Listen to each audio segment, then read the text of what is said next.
fans, welcome to the Purple People Podcast. My name is Kyle Smith. I am joined today by Kyle West. How are you doing, sir? What? I am doing good because the Vikings won. Puts us all in a good mood, right? Certainly better than the moods we were in week 1 and 2. Certainly Correct. better. Now we're winning a Super Bowl. Last week we were going to fire the coach. Now we're going to win a Super Bowl undefeated from here on out. Boom. I don't see a loss. I don't see a loss. There it is. That's how it works, right? That's exactly right. Go ahead and start up the order the confetti, get the colors right, get it ready. Mm-hmm. Adam Carlson's here as well. Got everybody in the crew. How you doing? It's always a good day when I can look at my phone and a notification comes up that the Purple People Podcast is live. It's just nice to see. I love it. And we are streaming through your Twitch, which is dope. Oh, yeah. I got that notification as well. We've got the Purple People Podcast on YouTube and Facebook. So our regulars that are in here already, I saw like 5 or 6 already in. Let's go. Now, you need to explain this title to me here. 7-1. The Vikings, Russell Wilson was 7-0 against the Vikings, and now he is 7-1, which is very, very. Oh, okay. We're looking at it from Russell Wilson's point of view. Yeah. Gotcha. And what we're talking about, obviously, is Seattle Seahawks finally came to US Bank Stadium. Think about this, guys. Put this into perspective. 2 things here. The last time the Vikings beat the Seahawks, Brett Favre was the quarterback, which was wild. True. And then this is the first time Seattle's played at US Bank. I mean, we had Bradford as a quarterback the inaugural year here. That's how long ago this was. And they still haven't played here because we always go to Seattle. So, did you know that the streak is still alive from Minnesota? What streak? At US Bank Stadium, when fans are in attendance, no bird team has ever beaten the Vikings. Oh, no bird team. I like it. I was watching the Matthew, game I am wearing clothes. It looks like a hoodie of some sort. It is a hoodie, and it says Minnesota. I was watching the game with my dad yesterday, and we started talking about former Vikings quarterbacks. I started listing them all off, and we got to Sam Bradford.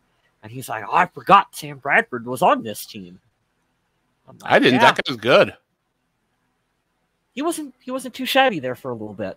If he could have stayed healthy, story of his career. If he could have stayed healthy. If he could have stayed healthy, he could have made a lot of money in that business. That's pretty good. I found this on the old Instagram, Matthew.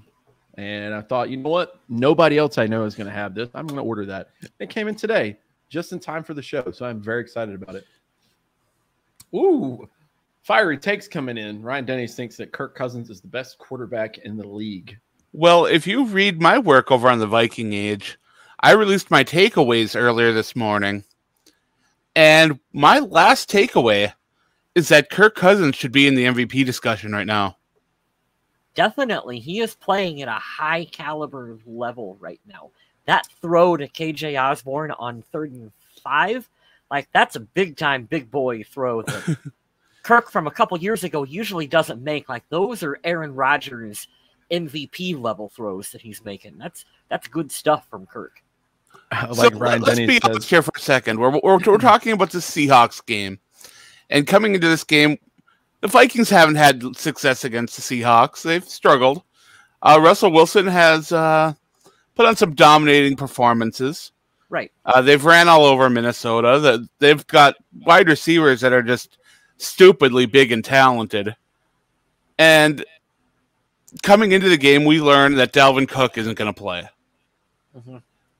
Now, right before kickoff, you can't be feeling very good about this game. Nope. I didn't.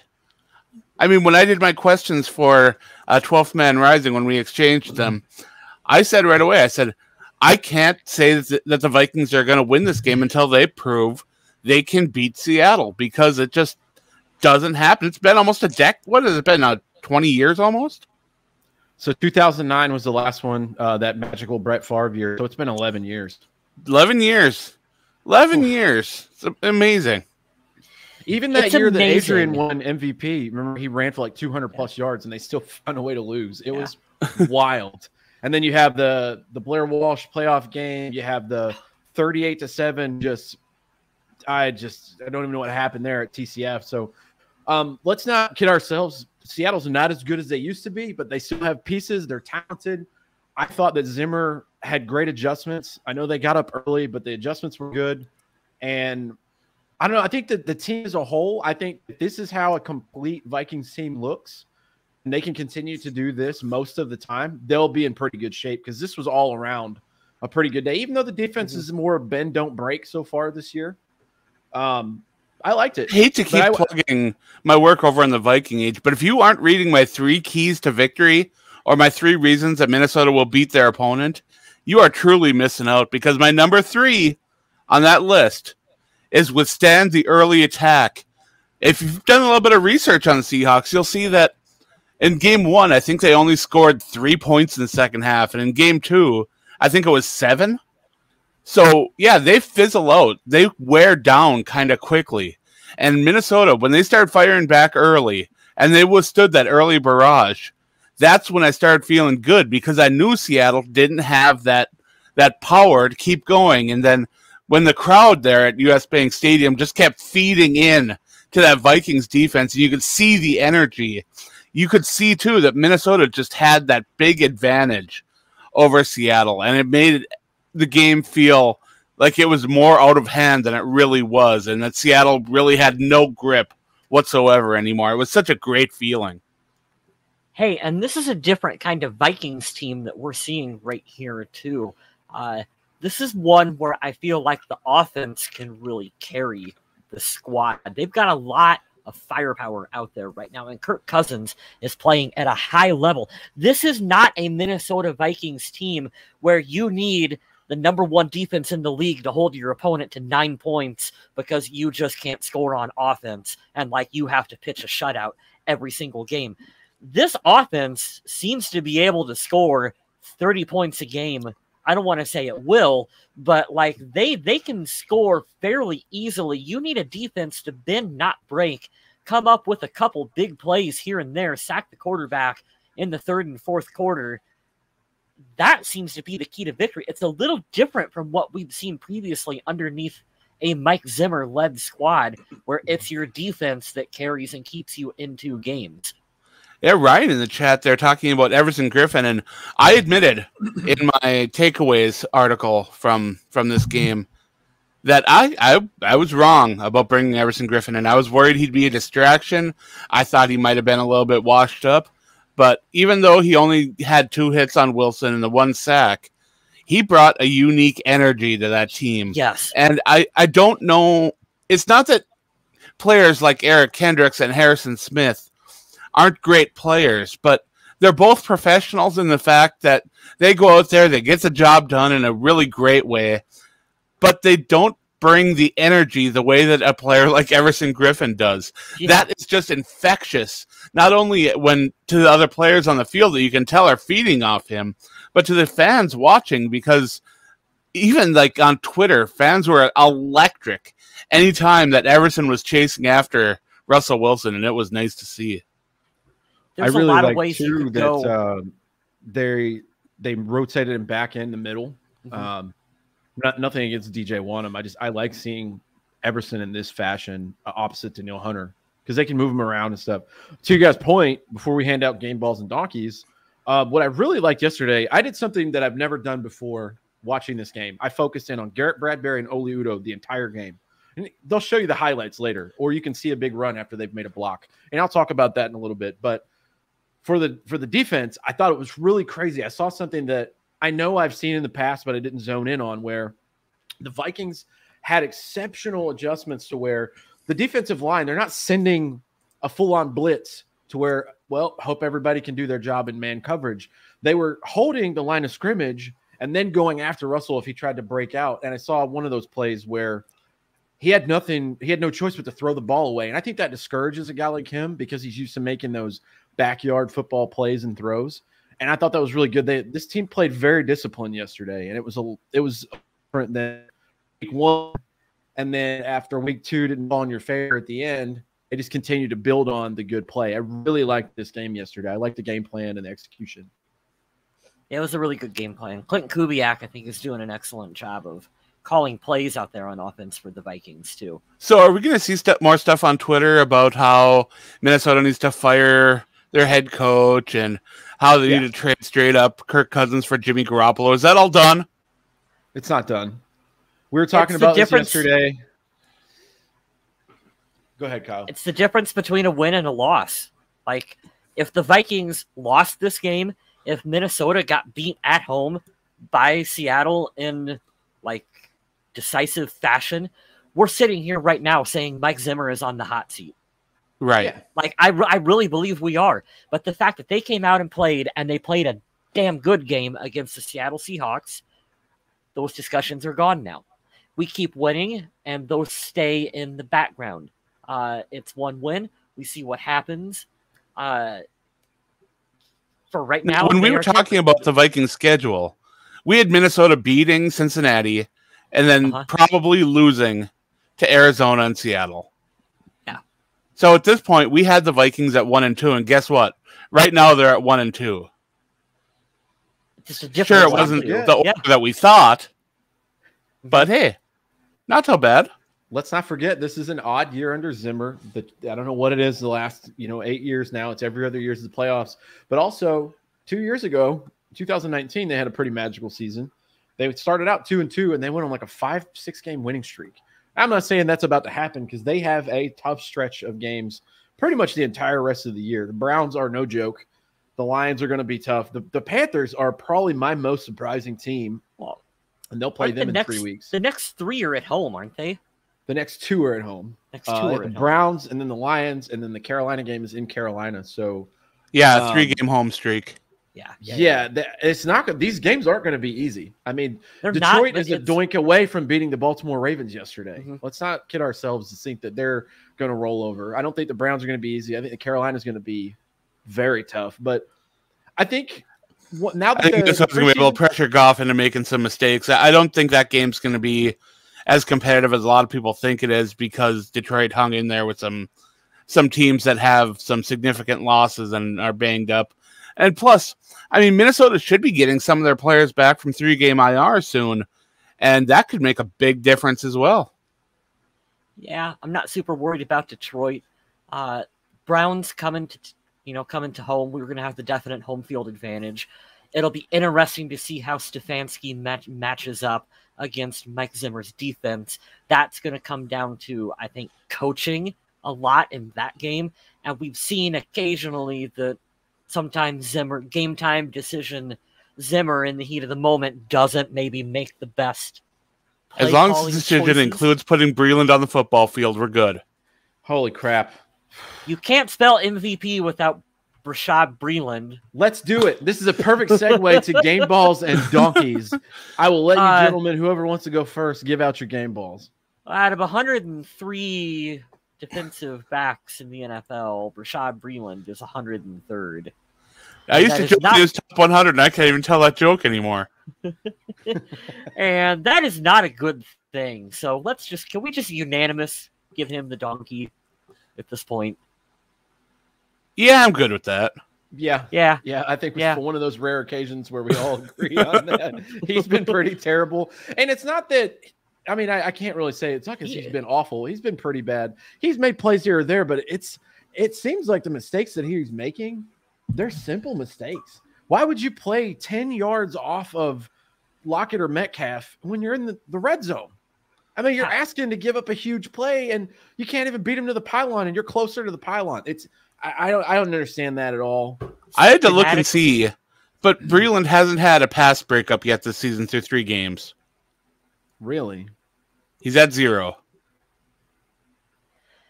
I don't know if schematically he's just a bad fit for this defense.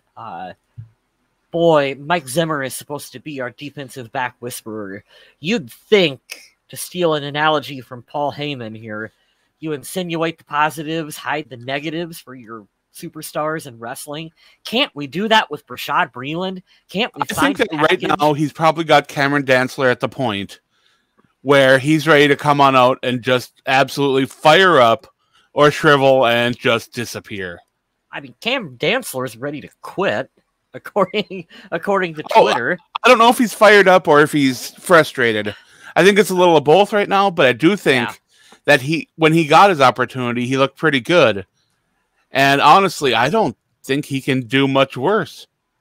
Yeah, I don't think he can be worse than Breland. I watched the presser right before we got started today. Today's presser from Mike Zimmer.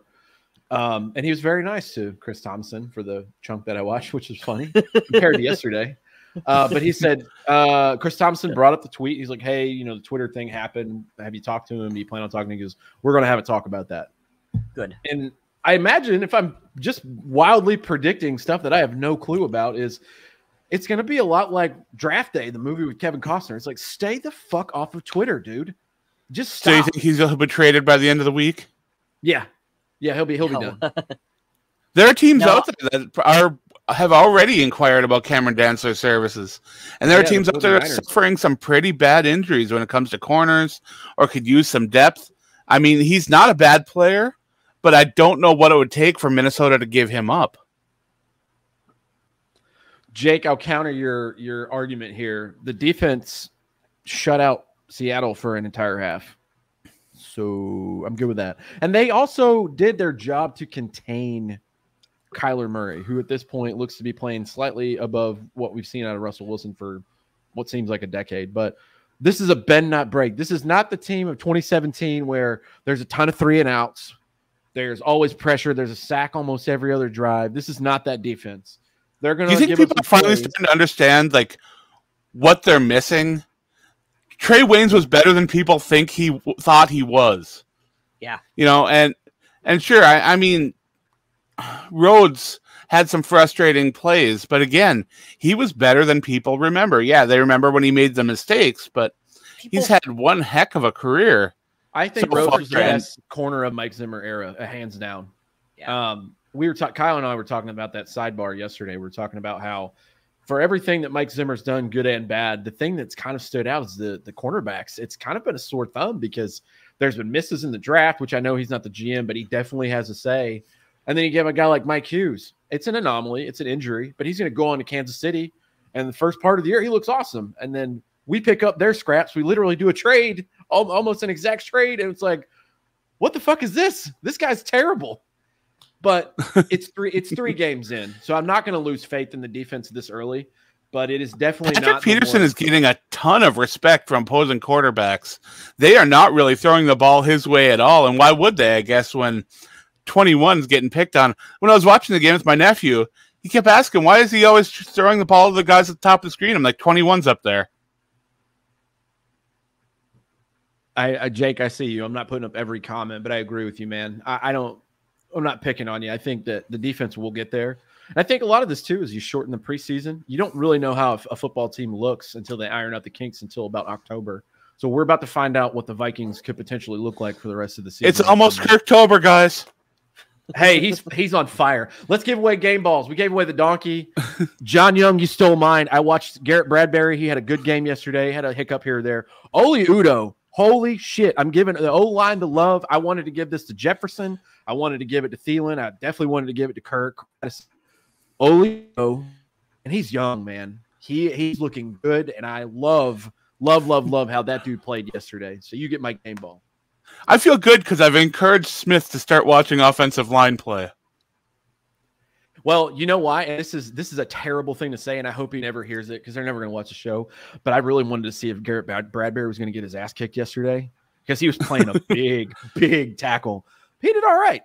And I really saw from just zoning in and making sure my eyes don't go away.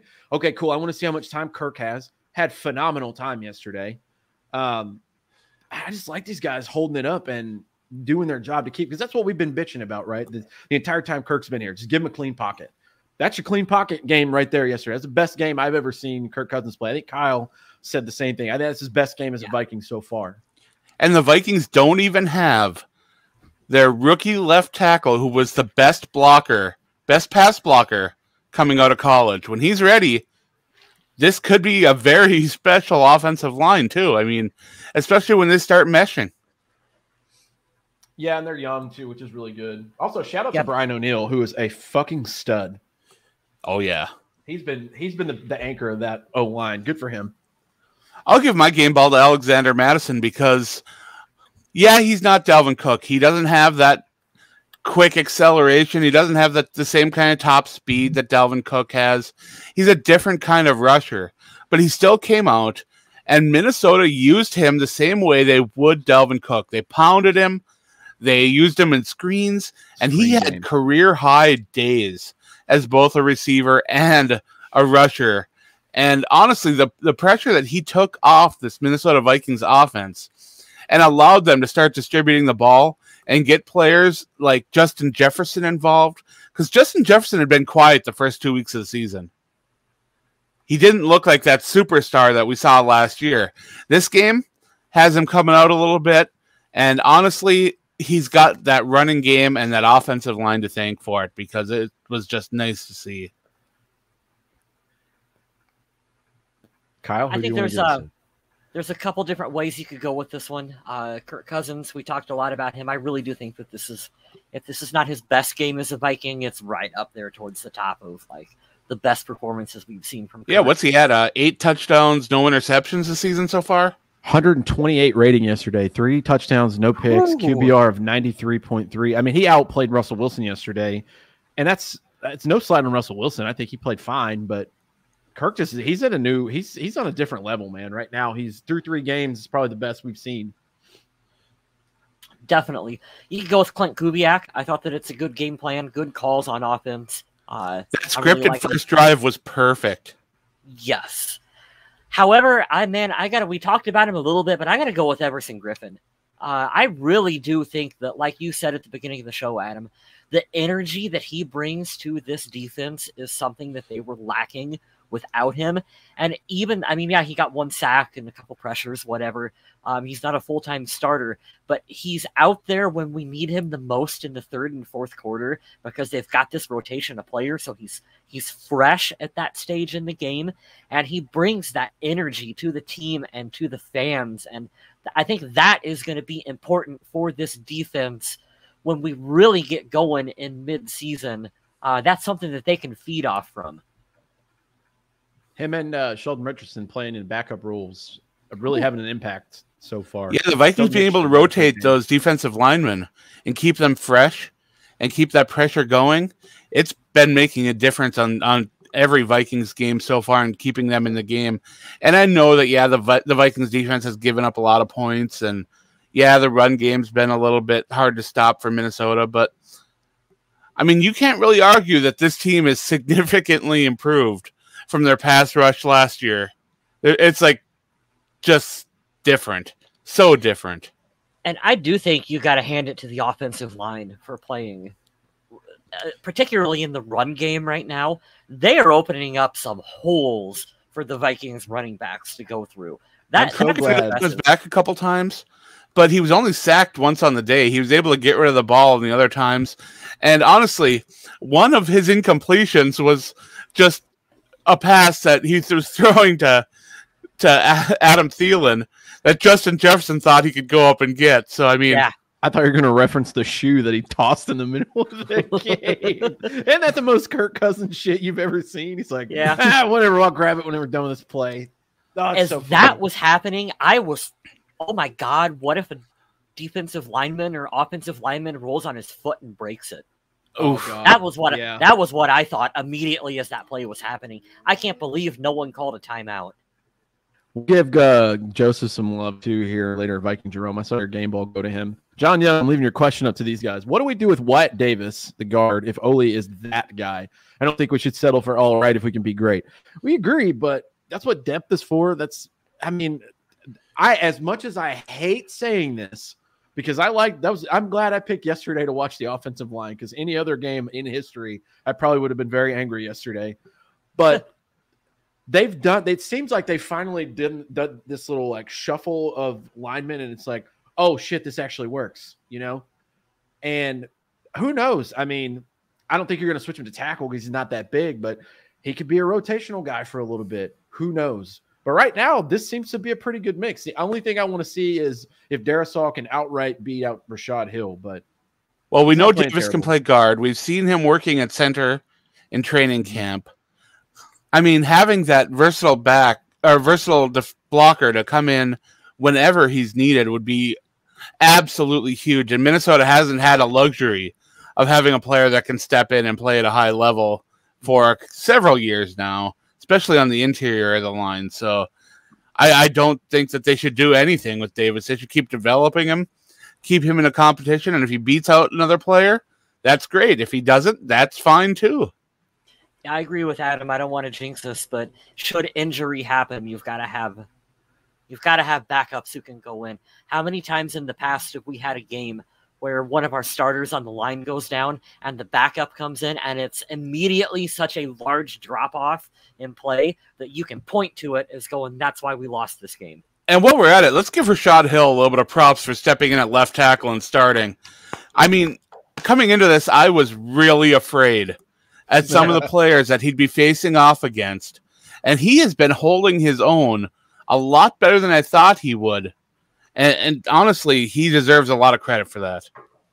Well, I'm not going to go there just yet because he has Myles Garrett to worry about this coming weekend, and they're going to need a lot of chipping there. But thus far, I couldn't agree more because he's been a serviceable vet. He's been that veteran that'll come in and be a good, solid backup. You know, a guy that could sneak in and play 8, I mean, he went up against a guy who had 5 sacks in a game and kind of made him quiet. Yeah. Yeah. Fire Breather, I love your last 2 comments. He goes, remember when Brian O'Neill was a project tackle? And it says it only took 7 years of musical chairs on the O-line to get it working. We've heard project and a lot of players that have been able to step in and play just extremely high. Remember when Danielle Hunter, they said he'd take 2-3 years to be ready? We paid him by what, year 3? We're like, no. We're going to go ahead and get ahead of this curve here. What I like about that, Fire Breather, is that during the joint practice with the Broncos, Von Miller says he's like the best. He's like, yeah, he's probably the best right tackle in the league. And I'm like, you know who our right tackle is? Right? He's like, oh my God, we're popular. The popular kids know who we are. Like, that's a Super Bowl MVP, man. Yeah. That's respect. I like that a lot. Put up Ryan's comment, KJ Wright, about KJ is our new Jarius Wright. I know. I felt bad. Jarius Wright had been retweeting and commenting on people's stuff. One of the former Vikings who is very active on Twitter, we'll talk about another one later, but it says KJ Osborne is our new Jarius Wright. Yeah, man, this kid he's dynamic. And Osborne stepped up in those first 2 games. Whew. Yeah. And this game, he didn't have to do as much. And do you know what? That's okay. He caught a 3rd down pass that converted, and Kirk was just getting obliterated. And he converted a 3rd down and kept the drive going. I love this. That was a hell of a play. Yeah, it was. Jake says next week will be a true test. Yeah, I'm worried about this Cleveland game, man. If anything, I'm just glad it's going to be at home. This team really does feel evenly matched with the Browns. They feel like looking in the mirror, like that Spider-Man meme. I think Baker and Kirk are pretty much equal. I think Kirk might be a little better. Maybe Baker's slightly more athletic. The defenses are good. You have great running backs. You have good receivers.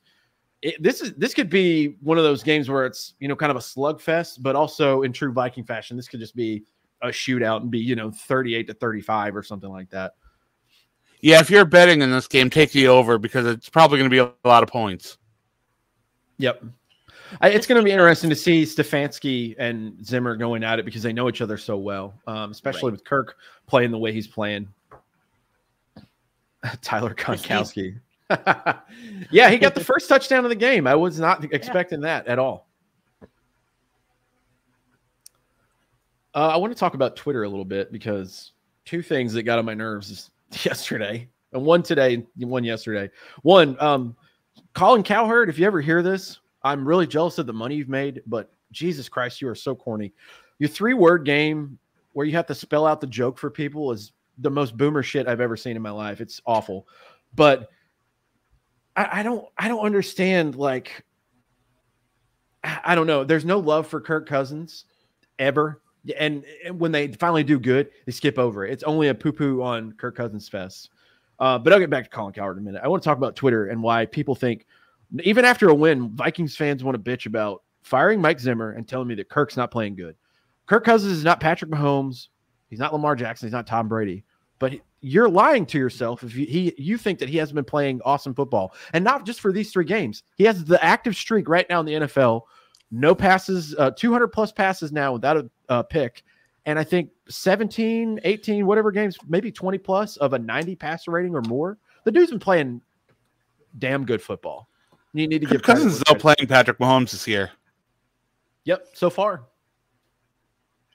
it's a long season, but this is how you want your quarterback to start. Which the team wasn't so penalty ridden week 1. The kicker didn't have some woes in week 2, but he's been pretty damn consistent. And I love the fact that he's not turning it over. Remember the first year he got here, he was standing in the pocket and just getting sacked all the time and losing the ball. Those fumbles. Oh, those fumbles were awful. I really like the way he's playing. And guess what? True Minnesota fashion. You thought you drafted his successor. This is the kind of shit right here. It's going to get him extended again. He's going to keep him here until he's 38 years old. Watch it. Wouldn't be surprised. Anyways, Twitter, I wish that you were better and not complaining all the time. But it's so much fun to watch everybody overreact. Yeah. As for Kirk, isn't he statistically near the top of like every Vikings stat? Like, yeah, positive. Like, isn't he one of the best quarterbacks already in franchise history? Well, we all agree. We don't think he's leaving the team after this year. I think he's going to be here at least till next year. And if he plays like this, he'll probably get another extension, be over 2 or 3. By the time he leaves Minnesota, he'll be top 5 of their quarterbacks of all time. Absolutely, he will. If he keeps playing like this, there's no reason to move on from him. Well, I think he's third all time in an NFL completion percentage or something like that, right? Yeah. Right. Well, you guys, I didn't get to come on last week because I had plans, but I do have a nice story about when I was in Virginia seeing my son. I talked to an NFL scout at a bar that was there. This is fun. I do have an interesting story. Should we tell it now? I mean, we can. Tell him a little bit about Mond, because I think that fits in good with this discussion. So I'm in Williamsburg, Virginia. I'm seeing my son, and I had turned him back into his mom and said goodnight, and everything. And I go to catch the second half of this game, and I sit down talking to the guy next to me. This is the Arizona Vikings game that was watching. You can tell the guy next to me is a Seattle fan. He's a casual, doesn't really know what he's talking about, but we make chit-chatty conversation. The guy next to him is wearing like a dry fit Nike shirt, but it looks kind of professional, like I don't know, it's like formal, but it was very nice. And he had Buccaneers shorts on. I was like, oh, it's a great time to be a Bucs fan. You a Bucs fan? And he said, yeah, you could say that. And that caught me in my ear. I was like, that answer has more to it. What does that mean? He's like, I'm a scout for the Bucs. And I was like, oh my God, can we please talk football? He's like, we can always talk football. So immediately I go into the draft. I'm like, what do you think about Rattler and Sam Howell? And he told me his opinion on those guys. Have nothing to do with it, so I'm not going to tell that part of it. But you super love Sam Howell. You want him on the Vikings? Yeah, as the Tar man, absolutely not. So the second question I asked is like, what do you think of Kellen Mond? I fell in love with Kellen Mond based on his pro day and his Instagram stories. He goes, yeah, you don't ever fall in love with the pro day. He's like, I'm gonna tell you straight up, you're not gonna like it. He's like, he's not a starter. And it crushed my soul, guys. I was like, wait, what? He's not a starter? He's like, no, he's not gonna start. He's like, if that's the guy you're relying on to carry your team, he's like, you are gonna be in some trouble. And they started breaking down why. And the more that he kind of coached me through it, he's like, all right, tell me why you like him. Oh, he's got a big arm. He's like, yeah, he has a big arm when nobody's coming at him. I was like, well, he did all these things at A&M. He leads their record book. He's like, cool. Did he bring him to a championship or a playoff? No. He's like, big name schools at big name quarterbacks, they can get to those games, right? He's like, he's very rigid. He's very stiff. He's like, he's not going to mess up. He's a very Minnesota pick is what I told Kyle. He's not going to do anything crazy off the field. He's not a distraction. Such a Rick Spielman pick, but he's not going to be a starter. And it crushed me, guys. I was like, but if you really look at it and you look at it from the perspective of, okay, the Vikings are invested in Kirk for a couple more seasons based on his contract. Yeah. And then honestly, probably he's probably not going anywhere. They are looking and drafting Mond to be that backup number 2 quarterback for the foreseeable future, not necessarily as a successor for Kirk Cousins as that backup role. And what you just said, I understand that. As a successor for Sean Mannion. Yes, the Sean Mannion successor. He can hold that clipboard like a champ and go in there and not throw a touchdown. It's going to be great. And look at how awful all the other quarterbacks that have been drafted this year look. The last thing we want is Kellen Mond out there on the field for the Vikings. I think Kellen Mond could throw for more than a yard. Yes, I think so. I think that Chicago team is absolutely cursed. That's brutal. I'm sorry. I'm going to defense of Justin Fields. That is unfair. That coach sucks, dude. That coach is awful. But the game's going so slow for Justin Fields. I mean, he's a pro. He's ready. The game is just so slow for him. He can make all these plays. For the sake of Justin Fields, he needs to be the inactive third quarterback on that roster. And let whatever the hell this coach is going to do, let him do it to Andy Dalton and Nick Foles, because it doesn't matter. Let him sit for a year and let someone else come in before they ruin this poor kid's career. Dude, I'm thinking the same thing about him. Trevor Lawrence, like, how long until Urban Meyer David Carr? Do you think? Yeah. Oh, what's man, going on with hurts. Trevor Lawrence? Urban Meyer and that team sucks. Oh my God! Did you see they competed yesterday with Arizona, which was nice. But dude, you're thinking about him. Who else is starting? Trey Lance is the only one who looks like halfway decent. Who else? Who else is a rookie that's starting? Oh, fucking what's his name? Zach Wilson. Oh God, the Jets are a dumpster. I drafted Zach Wilson to be my backup fantasy quarterback, and I immediately dumped him. Adam. He's gone. I picked up Teddy. Oh wow, good pickup. Man, yeah, though I feel bad. This rookie quarterback class is not having a shining year so far. That's so what we're saying is we should probably stick with Kirk. And I was making fun of Atlanta for not taking a quarterback and drafting a tight end instead. But honestly, with the draft class as bad as some of those players are playing, I don't know if that would have been any sort of upgrade on whatever this version of Matt Ryan is. I think that was a smart move for them to go, because you get pretty much a generational tight end is what they were projecting versus a kid who's probably not going to start over Matt Ryan. None of these guys have impressed thus far. I mean, I feel bad. John Young with a question I asked on Twitter right there. Did y'all feel bad for the Lions? I picked the Ravens when Survivor and was rooting against myself so bad. No, I don't feel bad for the Lions because they're in our division and they can go to hell.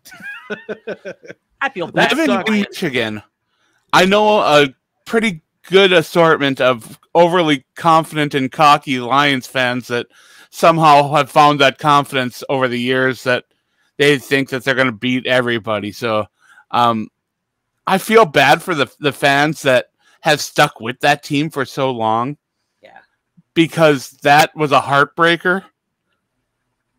But as far as as a Vikings fan, I got over it pretty quickly for the Lions fans, and I got to absorb that moment for the NFL's longest field goal, and that felt good to see. And I got to watch it with my nephew, that was a lot of fun, and we got to watch that the same day as they had that 109-yard field goal missed return when they tried the other longest field goal in NFL history. So yeah, I do feel bad for Lions fans here. They can't. That franchise can never win anything, and then they're watching Matthew Stafford, their former franchise quarterback. That's what I was gonna say, dude. And immediately is like he's having a career renaissance right now out there for the Rams. Stafford was too good for Detroit, man. I said it before when they made that trade. I said Stafford is going to go there and he's going to be awesome. You know, that's right there, John, to answer your question and for everybody else. Matthew Stafford. I do too. Love him. You can't not love Matt Stafford if you love football. But you know who I feel the most bad for? Jared Goff.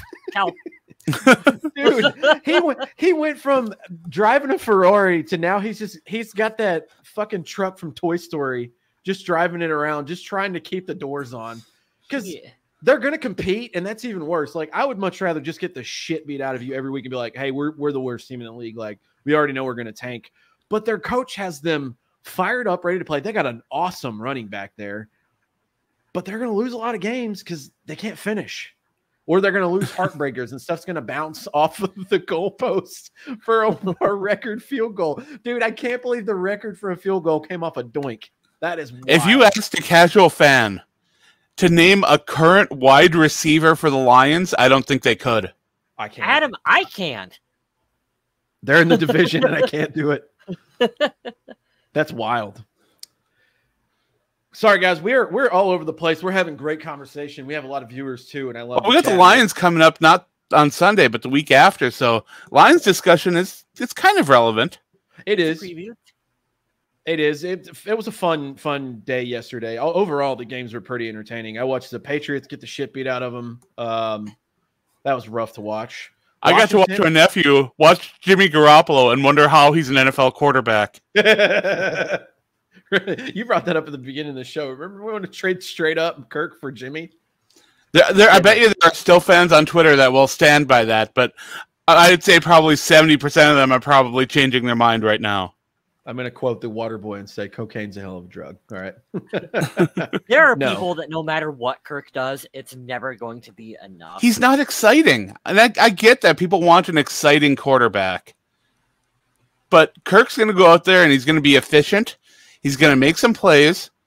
But he's not going to be that guy that makes you want to go out and buy his jersey and, put a poster on your wall. No, he's not that guy. You know what I can't figure out? And maybe it's because Teddy was drafted here. So by default, fans are gonna like Teddy more because he's homegrown talent. But in terms of style of play, Kirk and Teddy aren't too far off from one another. In terms of just being accurate game managers, they're not exactly flashy, but they're going to get the job done and win football games with them. And I've never been able to quite figure out why Vikings fans love Teddy so much. But then a lot of people hate Kirk Cousins. I can answer that for you. What do you have? $84 million. Is it just the contract? That's literally the only reason. I think Kirk has a bigger arm than Teddy, even though Teddy's airing it the fuck out this year. He is. I really, really, truly believe it's the money, because here's the thing that I want to reference too from Twitter and everybody else. Wins are a team stat, not an individual stat. Colin Cowherd, stop saying that Justin Herbert beat Patrick Mahomes. Patrick Mahomes does not play defense. They were never on the field at the same time playing against each other. That is my number one pet peeve right now. I can't do it. I think it's the money, man. I really do. I think you're probably right. So I think what we're assuming is that if Teddy didn't get hurt, he's taking some kind of hometown discount, to stay with the Vikings. Is kind of that the assumption that we're working on here too? If Teddy never gets hurt and plays at a high level, you would have still had to pay him a big contract to stay in Minnesota too. I don't think as big and not nearly as big. Because Minnesota had to outbid the Jets to get Kirk. And now they've just been kicking that can down the road. And Vikings fans are looking at this year's salary instead of the big picture, the annual salary of what he has made since arriving in Minnesota. If you look at the average, it's not anywhere near as bad as just looking at the 1 year of what he's making.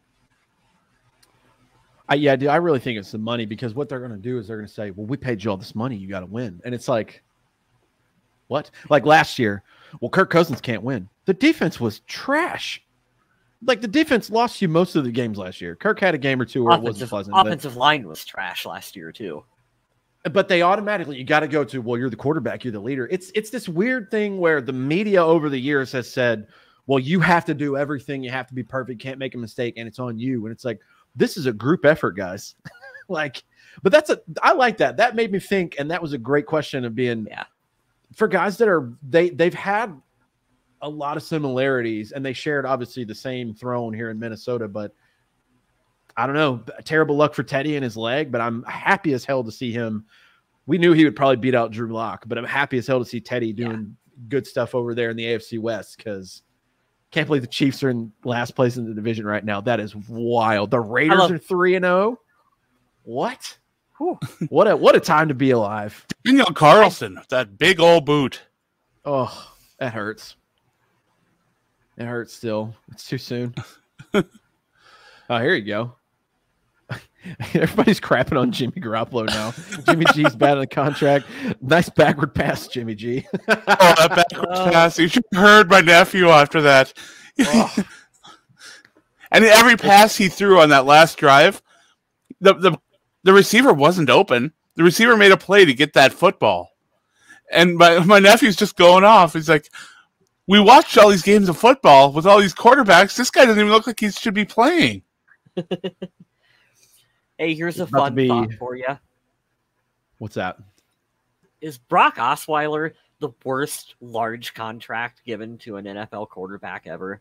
Like, I won't the say the contract- worst because he came in and sustained, much like Teddy did for those 5 games for the Saints. And if he hadn't came in to carry the corpse of Peyton Manning, they didn't win a Super Bowl that year. Now, Osweiler's deal when he went to Houston, I'll say, yeah, Houston, yeah. absolutely. yeah, that's what I was talking about. You said It's quarterback Houston. because, yeah, he's not Albert Hainsworth. Yeah. Well, Oh. Well, let me run he down the still in- stat sheet. is he here still before even we in the get out of league? there? Hainsworth? Brock No. Osweiler? No, Osweiler. I don't think so. Too many teams. He's probably a millionaire relaxing on some beach right now. Yeah. Hey, I'm in Nashville, and I got to tell you, he was better than Osweiler, but fucking, you got to do it like Jay Cutler did, man. You just got to go in there and not care and just sling the ball around. That dude's got like $100 million. Smoke a cigarette on the sideline and just do your thing. I love him. What was He that- is one of my what was that favorite awesome- athletes. What was that awesome quote from Jay Cutler where he was like, fans asked me why I went back to play for Miami, and he was like, because they gave me $1 million or something like Yeah, that. it's like 'cause they Like, paid me that was however his many quote. Yeah. I like Jay. My favorite thing from Jay Cullers is it's just his body language. But that year AP won the MVP and he rushed for 2,000 yards. Obviously, he was the #1 player on the top 100, and he's back like this, and he just says, "Man, if he was on my team, I'd hit it to him 40 times." He's like, yeah, I bet you would. Oh, yeah. Oh. Oh, Jay Cutler entered the chat, ladies and gentlemen. All right, let me go down the I love stat Jay- sheet real I love quick. We Jay talked Cutler. about he's so good, dude. His podcast Yeah. is awesome too. I have to Kirk listen to Cousins it. had a day yesterday, only 8 incompletions, threw the ball 38 times, 323, 3 touchdowns, no picks. QBR of 93.3, rating of 128.4. He had a wonderful day. This is crazy because we talked about this earlier. Let's go to rushing. Dalvin Cook, a game time decision, not playing. A lot of fans were like, well, there goes that game. Alexander Madison coming in to carry the load. 26 carries, 112 yards, average 4.3, broke out 1 long for 24 yards. Hashtag trade Cook. Yeah, get rid of We him gotta- right now. He obviously we got- he's replaceable. We got to trade someone. So, I mean, that argument's still always going to be out there about paying running backs. which I But, think I mean, I know you guys are kind of joking.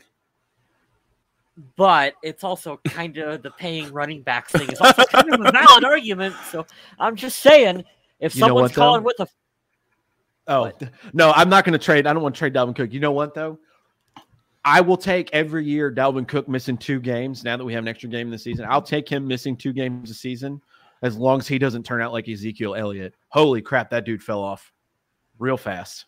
Yeah, Saquon I mean, Barkley don't look the same either. That's wild, man. And if there's a position in football I'm going to root for, it's the running back. Because And I can't wait to see Ken Nwangu go out there and do his thing because the coaches are so hyped on him, and I've liked what I've watched from the kid. I'm excited to see him, even if Cook can't go. The combination of those 4 running backs that are on the roster right now, Minnesota might have the best running back grouping in the NFL. Yeah. trade Cook, someone And that's wants him saying for a first- I love someone- Cleveland's running someone backs. wants him for a first Trade rounder. Breland for Do a it. taco. What kind of taco?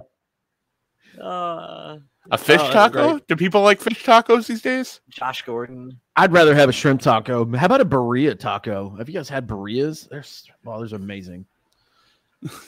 Elliott is the worst contract in the NFL. I mean, I'm glad he got paid for the BS that he's had to put up with in Dallas.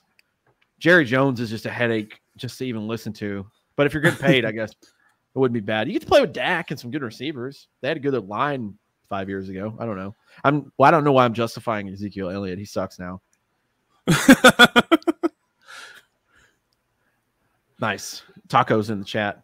While we leave tacos up on the screen, let's talk about the receivers. Justin Jefferson sighting yesterday, boys. 9 out of 11, 118 yards with a touchdown grab, with a nice extension to grab that touchdown, too. Justin Jefferson's back. The second leading receiver, you ask? 7 of 8. Tyler Conklin with 70 yards. Conk. The third receiver yesterday, you ask? Funny you should ask. 6 of 8 for 59 yards. Alexander Madison. But my favorite stat that is going to continue to keep going because he's awesome, Adam Thielen still has another game with a touchdown because You know what's awesome? he's a We badass. wondered who's going to replace Kyle Rudolph as the go-to target in the red zone, and it's Adam Thielen. He can have it's Adam Thielen even before Rudolph was gone. Well, last year, Thielen just absolutely lit up in the red zone, and you'd think defenses would cue in on that by now because Thielen is the man in the red zone. When you get down next to the goal line, the ball's probably going to Thielen. He's like Chris Carter. All he does is catch touchdowns. Well, I had this comment yesterday too, and I'm not going to give that person's name out because I just want to keep it PG and respectful. But they had the comment of, we talked about it earlier. It's like, well, I don't know. I think any quarterback in the league could have made the throws that Kirk made yesterday. I can think about half of them that wouldn't have been on target to that touchdown, Adam Thielen, because you had to fit that in a breadbasket. So it would have, one, been catchable, and two, not get picked off. That touchdown to Adam Thielen yesterday was phenomenal. That was Kirk made some throws under duress. He made some throws on the run. On third down. I mean, that third down throw. A lot of them were just good passes to open receivers. But identifying an open receiver is half of being an NFL quarterback. Making the throw is the other half. Mm-hmm. Well, yeah, the pass to KJ Osborne was on third down to convert late in the game, but also the touchdown to Adam Thielen was on third down as well, which was perfect. I want to say, too, I think the game shifted, and you guys tell me if I'm wrong here.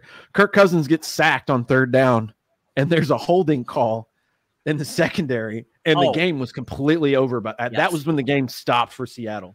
Everything. Yeah, Butt Fumble mentioned that several times during the broadcast. Butt Fumble. Mark Sanchez had a love affair yesterday with CJ Ham and Kirk Cousins. It was amazing. He did. He was in love. Hey, to be fair, you see, I think I sent you the play where CJ Ham absolutely pancaked that guy that he was supposed to block. Oh my heavens. That was good. That was good. Yeah. That's one of those you look at tape the next day, you're like, oh, forgot about that. I bet when they were doing team meetings, that had to be a play that everyone got lit up and cheered for that one. I bet that was a fun one to review. We're gonna miss CJ Ham when he's gone. Whenever he leaves, he's been a treasure for this team. He ain't going anywhere. No, yeah, whatever he does. I'm not saying I want that to be anytime soon. I don't see CJ Ham. I don't think he's ever gonna go anywhere because I think he loves playing football in his home state. Yeah. And I think we'll see the same thing too from Adam Thielen. He's the type of player that will take a discount to stay playing for Minnesota. Wouldn't that be awesome if he plays like 5 more years, keeps touchdowns going up, and then retires as just a Viking? Oh, I would die because he got so great. Paycheck. He got his paycheck a couple of years ago. He got paid, which was nice. Now, do we think that it was maybe a little less than probably what he could have got somewhere else? Yeah, probably. But I 100% agree with you, Adam. I think he would stay to do what he could for the team because if he can still, even if he doesn't break out and have 100-yard games, 8 games in a row like he did a couple of years ago, if he's catching touchdowns every game, like, what's up, guys? Now, Jake's here mentions Amir Abdullah. And I wanted to talk about Amir Abdullah for a moment because when Smith-Marset got hurt, he filled in at kick returns, and guess what? Team touchback was back. We had no more starting the ball on the 17-yard line instead of the 25. We had no danger of fumbles or anything, injuries, stuff like that. We had touchbacks and 25s, and I loved it. That's because Amir Abdullah knows that his roster spot is safe. So he just touch back that shit. There's no, but he ain't gonna get hit on that shit. Fuck that. Well, I have to put them together because they both got activated this week. But Dakota Dozier was back on the active roster. So shout out to all you Dozier fanboys. Yeah, he still found his way back. Just wait, at least one of those guys is getting cut this week to go back down to the practice squad and play the do-si-do game. So Minnesota loses another 7th rounder. Yeah, that's sad. You just stop with that, Spielman. Can you just trying to get all fancy to keep an extra player? There you go. Ham is a great story. You'll know I got on the team. Go ahead and tell us, John, while we run down these defensive stats. Brought to you by Walmart. Taco Ranch, the new division from Pizza Ranch. I was thinking about my Halloween costume. My brother and I are going to be Ricky Bobby and Cal Naughton Jr. I was thinking about the Jack Hawk 9000 available at Walmart. Defensively, Eric Kendricks led the way yesterday with 11 total tackles, 6 by himself, a sack, a tackle for a loss, and a quarterback hit because he's the best linebacker in the game. He is. 2 sacks yesterday, one between Eric Kendricks, one for Everson Griffin. Harrison Smith made his presence felt, pass defended.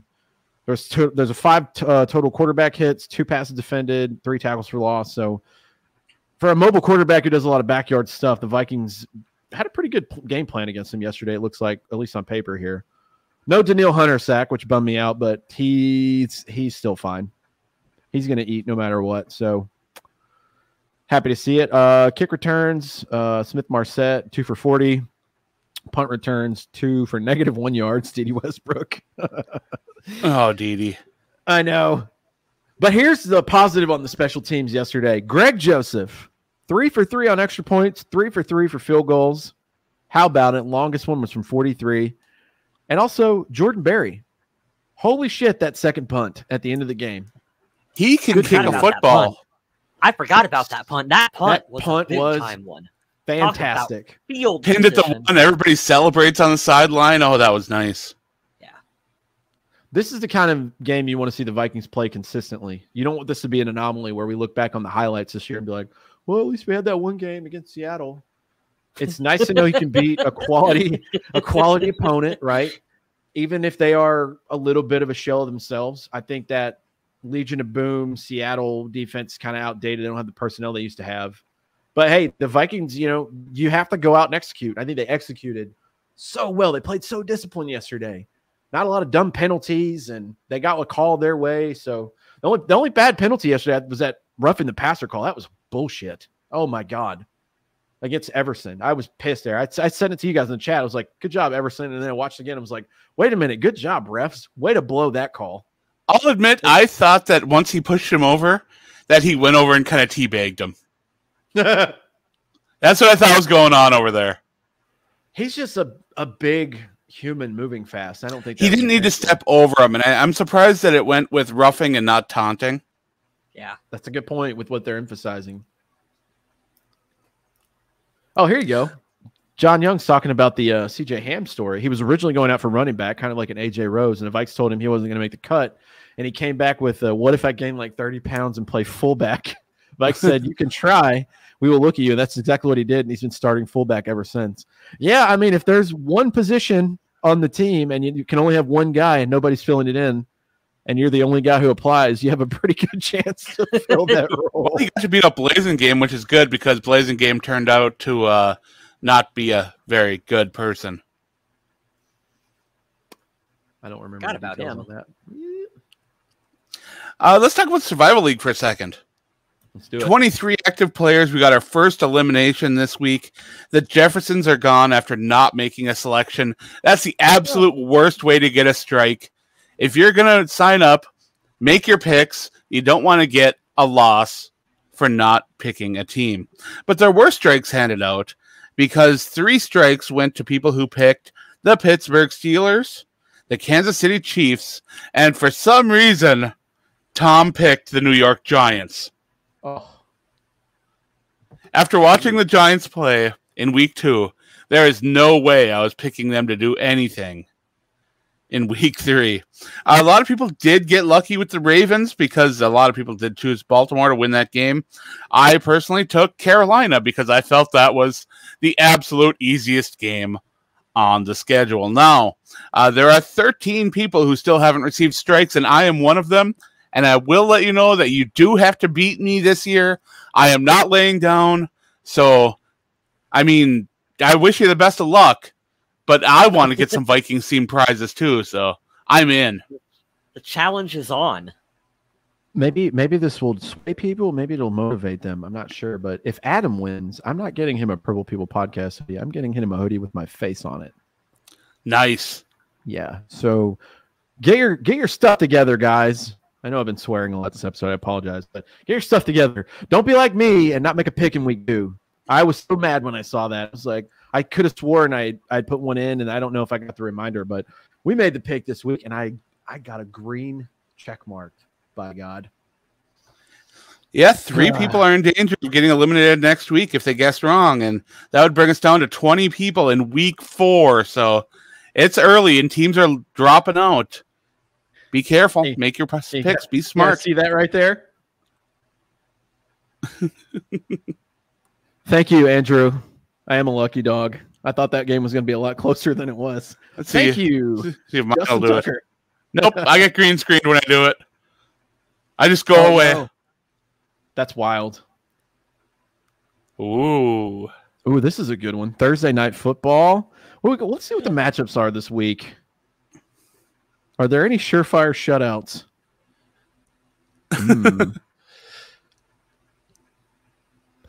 Let's see. The Jets here. I see one matchup I really like. Ooh, I see 3 or 4. This is good. I only see one matchup I really like so far. I see 2 that are pretty good. You could go with either one of those teams. Okay, that's the second. That's crazy. Here you go. John Young says Derry picked the Vikings this week, Adam. No. See, I'm not falling into this like last time when I was just betting on whoever was playing, some of the worst teams. I'm looking at some teams that are good this year. I don't want to pull Mr. Smith and bet against Mr. Mullet. I'm not that guy. Yeah, don't be like me, guys. I'm doing better than I was last year. By this time, I had 2 strikes. So it's true. All right, I'm gonna give you guys. I'm gonna leave you guys with another story from that scout that I talked to because it involves the Vikings, and I thought it was hilarious because Mike Zimmer gets all the hate, but you can thank Mike Zimmer for that running back that you have right now because he's the sole reason it happened. So, of course, I asked him about Adam Thielen and Justin Jefferson. I was trying to ask him draft questions. Talked about Spencer Rattler, the quarterback from Oklahoma. Sam Howell, the quarterback from UNC. He projects both of them to be huge busts and go in the first round, which is awesome. And this guy who told me, he said, I've been a scout in this league for 10 years. I laughed. I was like, well, you're a scout for Tampa Bay. Did you just take the year off because you brought back all 22 starters? And he laughed. He's like, no, I still have a job to do. But, yeah. So I'll tell you, so you're a super fan, huh? I was like, yeah, you could probably say that. He's like, when'd you take Dalvin Cook? I was like, year round. And he laughed. He's like, wow, you really are a super fan. He's like, what round? I was like, second round. It's kind of a steal. He goes, I know it was a steal. The Tampa Bay Buccaneers were prepared to go get Dalvin Cook. We actually offered 3 different picks to the Cincinnati Bengals, but they took 2 picks from the Minnesota Vikings. Would you like to know why? And I didn't click the obvious answer there. He goes, you're fucking head coach. They gave him the homeboy discount. Our package was a better one than the one you guys gave because I called back and asked. We called Cincy. We said, hey, we want to trade up. They denied it. Then we see on the screen a pick later, the Minnesota Vikings have traded with the Cincinnati Bengals. They called back and they said, yeah, Zimmer's our guy. So, yeah, we'll give him the homeboy discount. That's amazing. So, you kind of screwed Dalvin Cook out of a Tom Brady championship. But probably don't tell Cook that. Yeah, I'm sure he probably heard rumblings about it, whatever. But I thought it was really cool. I liked it. The guy was very nice to me as an average fan. Just bugging him about what he sees in some of these players. I'm not going to ask how you do your craft, but it was interesting to hear someone say, yeah, I don't think the quarterback you drafted is your starter next. I don't think this guy is. I asked him about Justin Jefferson. I was like, hey, what was Philadelphia thinking taking Rager over Jefferson? He's like, honestly, I would have done the same thing. And I was just like, how dare you? Look at him now. He's like, well, of course, hindsight is 2020. He's like, what outside of the greatest college football season ever by LSU? Did he have a breakout year any of those years before? No. He's like, I had him in the first round. I had Rager slightly above him. He's like, and we were wrong. And then my last one was like, what's your biggest bust so far? He's like, this one hurts. He's like, I thought Patrick Mahomes was going to be a failure. He's like, boy, was I wrong on that one. That was pretty cool, though. The scout there, I'm not going to throw his name out because he asked not to, but it was so super cool. But you get a Vikings story out of a current player that I thought was really cool and how he got there because he was being looked at. That's a fun insight, and you don't get to hear it a lot from that perspective. And kind of like when you had told me this story originally, you and I were bullshitting about it, and it's like it's interesting to see a professional scout, like their perspective on it, because like I said, I'm an idiot. I just watch highlights on YouTube, and I'm like, oh, that player looks good. Like, I don't know anything about anything. So it's interesting to hear that full insight on it as to what goes into it. I used to dive deep into some of those scouting profiles, and I've had some big misses over the years too, but I mean, I've never been hired to do it by anybody. I guess you could kind of say I get paid for it, but I mean, it's not like I get paid exclusively to do that. Right. I'm just laughing at these comments here. John said, "Did you ask him how to scout offensive linemen? Because they seem to have that down." You know, we'll see if they finally turned it around with Darisaw, Davis, and O'Neal. Seems to be a great pick. Cleveland going to left guard seems to be working out. So we'll see. I'm not going to hang them out to dry yet, but yeah, there's been some questionable picks there. Oh yeah. Oh, that's a good one too. The Bucks left tackle from last year. Yeah, he's awesome. Was it Wirfs? Yeah, Tristan Wirfs. What a monster that kid is. But yeah, I do want to close things out here because we're running a little bit long, but we will be back next week to talk about the game against the Cleveland Browns, and that should be one heck of a game again. They're going to have the crowd at US Bank Stadium ready and rowdy, so that should be a key factor in this contest. In the meantime, if you could check out my work over on the Viking Age, like I've said before, check out my takeaways from each game that come up on the morning after the game, because I feel like I've done some real good work there. And the 3 reasons Minnesota will win, it usually comes out on Saturday before the game. That's a Saturday morning article. Check that out, because so far, the last 2 weeks, I have absolutely killed those articles. And if anybody has read those, I am super proud of my work on those 2 pieces in particular. I know they didn't get a lot of views, but do you know what? They were on the nose. So I'm proud of that. Over on Undead Walking, I got involved in the Undead Walking podcast once again. There was a really cool haunted house themed kind of episode last week that was so cool, and I was so happy to get to talk about that. I got to put out a nice article about Robert Kirkman talking about his dad like he was a superhero. So I loved that as well. I love all my horror stuff as well as my Minnesota Viking stuff. And I think that I'm still waiting on Mr. Smith to pick a movie for a horror review. So as soon as he's ready, we'll hopefully do another one of those. We'll get one of those in this week. I'm going to be packing and getting ready to make the move back home here soon for Charlotte. If any of you guys are near Charlotte, hit me up. But yeah, Adam and I are doing stuff on his channel for horror movie reviews, and it's the season now. It's starting to get chilly. It's hoodie weather. It's horror season, and I'm very pumped. So we'll pick one out and we'll do another one this week. Also, giving a shout out to Adam.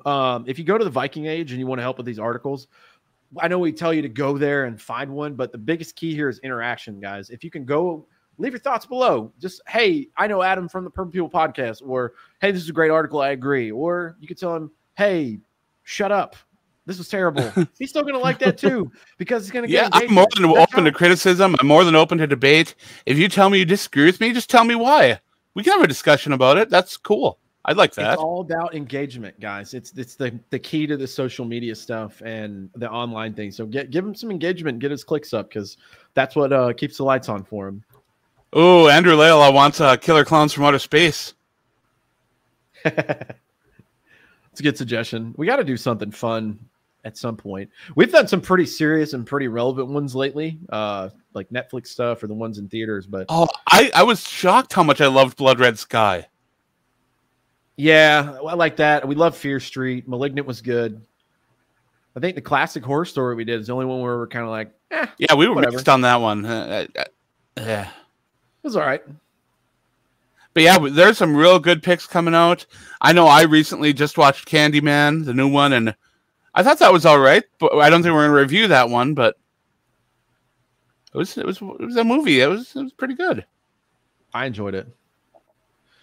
Kyle West, you can plug your stuff, man. Tell the people what you got going on. Yo, you guys could check out some of my photography work using the link down below on the screen. We have Purple People Podcast merchandise up, as well as lots of my other pieces of photography. Also, give us a follow over on Instagram. We have the Purple People Podcast Instagram account. I enjoy posting to that one, so check it out. That would help us all out. Get the clicks. Share to all your friends and family or your enemies. I don't If it looks care. better. Yeah. Trying to make this so it goes to the bottom here. Excuse me while I edit stuff live on the air. And if you want to spread the word about us, we are available on iTunes and Podomatic, Stitcher, Spotify, everywhere. I mean, and if you can go there and you can leave a review, I mean, 5 stars would be best. 4 stars is all right. I'd understand 3. 2, I'd be a little disappointed. 1, I'd be sad. But I do appreciate that you guys that have gone there and left reviews, left comments, shared it with your friends, and because the more people we can get in this chat every week, the more fun we can have with discussions, the more Vikings things we can talk about. You might actually even encourage us to stick around and talk a little bit longer. Who knows? Speaking of that, this perfect segue. Doogie, I don't know that we were seeing you here. If you have, I apologize. We'll blame it on my early onset dementia. But Skull with the devil emoji. What's up? Thanks for joining us. We're unfortunately done with the show, but go back and watch if you haven't been watching this whole time. But if you're just showing some love, thanks. Absolutely. Well, thanks again for everyone who joined us, everyone who has taken the time to interact with us. It means a lot, and we'll be back next week to talk about that game against the Browns. In the meantime, stay classy, Minnesota.